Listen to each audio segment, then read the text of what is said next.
that you're right, that what we're talking about is where we find a balance, and that what I like about our Canadian political culture is that we do have a way of holding two ideas at the same time. Yes. And that we aren't that interested in the pure, absolute First Amendment written in stone, 200 and I don't know how many years, that in my mind, still, in terms of America, hasn't enabled them to have a decent conversation about health care, for example, and which has promoted and protected a pornography industry that no matter how much we say, all we have to do is talk back to it, there is nothing that exists, nothing even remotely close to exists that challenges the power and the influence of pornography in all of its forms. So what I find interesting about the hate speech conversation is exactly that question as to how to find the balance. So if I could just give an example of it. I got interested in hate speech, ironically, through the pornography movement in 1978 when the movie Snuff came to Toronto. And Snuff, as you know, was a movie that advertised the actual murder of a woman as an erotic spectacle. And there were some of us who thought that, to be honest, this was a bit much. And we were, of course, angry, and we decided that we would protest. And some of us didn't even love obscenity laws because, you know, because they operated on a community standard, and if the community standard is sexist, then where is that going to get us? You can see some of those problems. And so we protested as a matter, and of course, as many of you may know regarding the pornography movement, is that people who were supporting free speech said if a crime is committed in the making of a product, you go after the crime, you don't go after the product, which is a decent argument. But when the Toronto Star advertised for Snuff, advertised in the family newspaper for Snuff, and interestingly enough, we'll come back to this, I know, a cartoon of a woman tied up saying snuff, you know, made in South America where life is cheap. I thought, this is hate speech. This is hate speech even in its narrow terms because that woman could be any woman. And what I mean, even liked more about the approach was that it dealt with the issue about genocide because I'm interested in a narrow application of hate speech, and so that if you're advocating the genocide of women or of a particular group, I could support that. So we never did. But the other reason, and this I think I'm hoping addresses something you said, Janet, is that I was really interested in having that conversation publicly on the record. And that, to me, was free speech. Do we need to, though, narrow down whether or not, do we need to come to an agreement here as to whether or not what you unequivocally saw as hate speech is? Richard? Is there any question in your mind but that what she just described was, in fact, illegal hate speech? Actually, I would actually kind of make the case that, in fact, a lot of what we would describe as pornography is less, its restriction is actually less problematic than restriction of hate speech because it's not even propositional.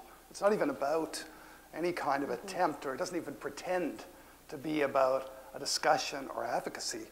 It presents itself as sexuality. And it's used, let's be frank, it's a masturbatory aid. I mean, that's what we're speaking about generally. So in fact, I actually find there are a whole range of issues, obviously, about how you understand what ought to be restricted, how you define things, and all the issues about who has responsibility to enforce. But is it hate speech? Well, one can call it that, but I actually think that the issues are different. I think violent sexual representation ought to be restricted. But I think it's easier to make that case than it is to make the case for hate speech. Rinaldo, was that hate speech, what Susan just described? I'm not exactly sure if it's hate speech. And I think that one of the central problems when we have these conversations is that the juridical is a burden on the conversation. So we immediately go to the limit of the law. And it seems to me that what's at stake is that we need to have a broader conversation about the ways in which language works and the ways in which incitements from language works. So I want to step back a little bit because both Susan and Janet kept invoking this category of woman. But there are whole groups of women who had to even fight to enter that category. So the whole question of, Aboriginal women, Black women having to fight to enter that category before their own violations could be acknowledged is fundamental to the ways in which the language of hate works and the ways in which many of us come from histories in which our own relationship to both the juridical aspects of the law, of limitations on speech in relationship to the law, and the kind of historical everyday banality of how hate speech conditions how we live in the world.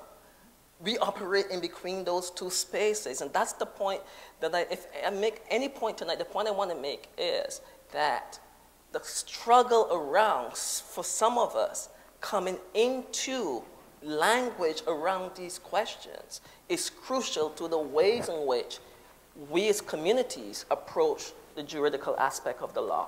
So it's really, really important to mark the nuances that are at play here. That it's not all of us didn't immediately have access to something called free speech. All of us do not immediately have access to rebutting hateful speech in the same fashion and so on and so forth. Go ahead, Janet. Can I just say something here because of your emphasis on speech and not on law? Fair enough. Is that that's really, for me, a core part of the problem, is the nature of human communication. Lots of which, of course, isn't even verbal, and yet it's expressive.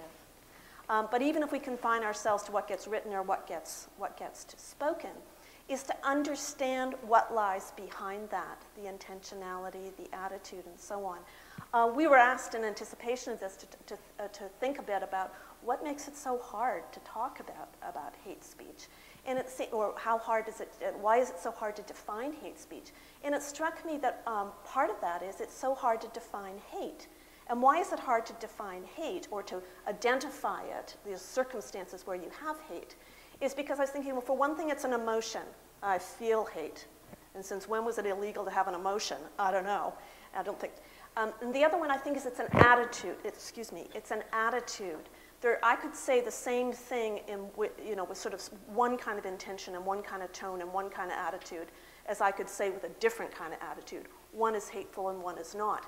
So now I go back to the difficulty of decision makers and the role that decision makers play in adjudicating cases of hate or offensive speech. And I think we've got huge problems While there. you've still got the floor, though, I don't think you have yet weighed in on whether or not you believe, I mean, certainly the movie Snuff was hateful, but would you legally say it equaled hate speech? Oh, I think, I'm sorry, I'm with Richard on that, is that when he said it's not proposition, it's not about ideas. It's got nothing to do with ideas.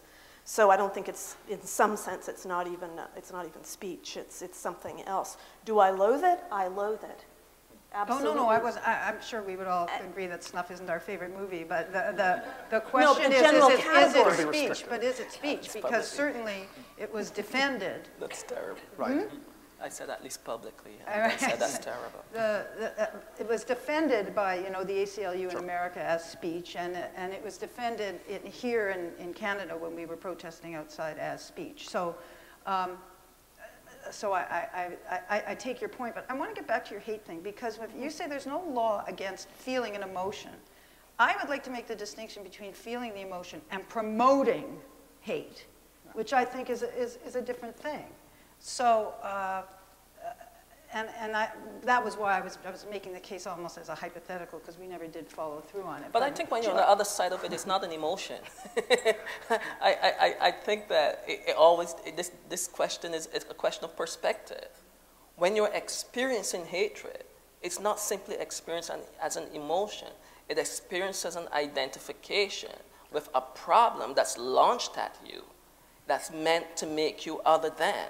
So it's not merely an emotion. No, I was talking about the other side of the equation, the one who's delivering but it. I just want to caution us about something, because very quickly in this conversation, we went to the US. Mm-hmm. And I want to say that in the Canadian context, we've had ample examples, right? The recent cross burnings and convictions in Nova Scotia, 2006, before the late Oscar Peterson passed away, the kind of racial harassment that he was experiencing in Mississauga. The symmetry from the 1700s in St. Armand, Quebec, that all the locals called Nigger Rock. The attempt to change Negro Creek Road to Mulgee Road in Ontario in the 1990s.